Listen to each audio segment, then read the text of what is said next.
एक ठन हैरना और एक ठन कौवा दोनों पक्का संगवारी रहिस।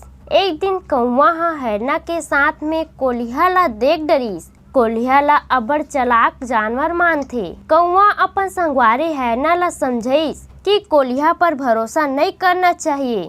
हैरना ला कौवा ह जो बात ला बोले रही ओखर पर ध्यान नहीं दिस और कोलिया के साथ एक ठन खेत में चल दिस। हैरना ला ऊंचे लेग जथे और हैरना ह जाल में फंस जथे। कोलिया ह ओला किथे मैं हा तो खेत के मालिक ला बुलाए बर जात हूँ। मालिक आही तहन तोला अब्बड़ मारही, मोला भी तोर मांस के हिस्सा ला दिही।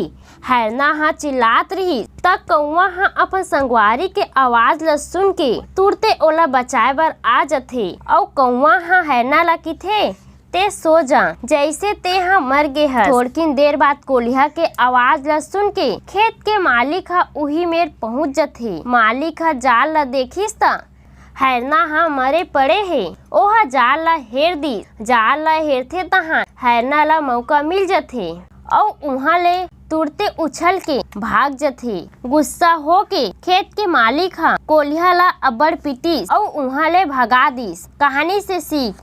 कहानी से हमन ला ये सीख मिलथे कि जे हा तोर ऊपर भरोसा करथे ओला कभू धोखा नहीं देना चाहिए।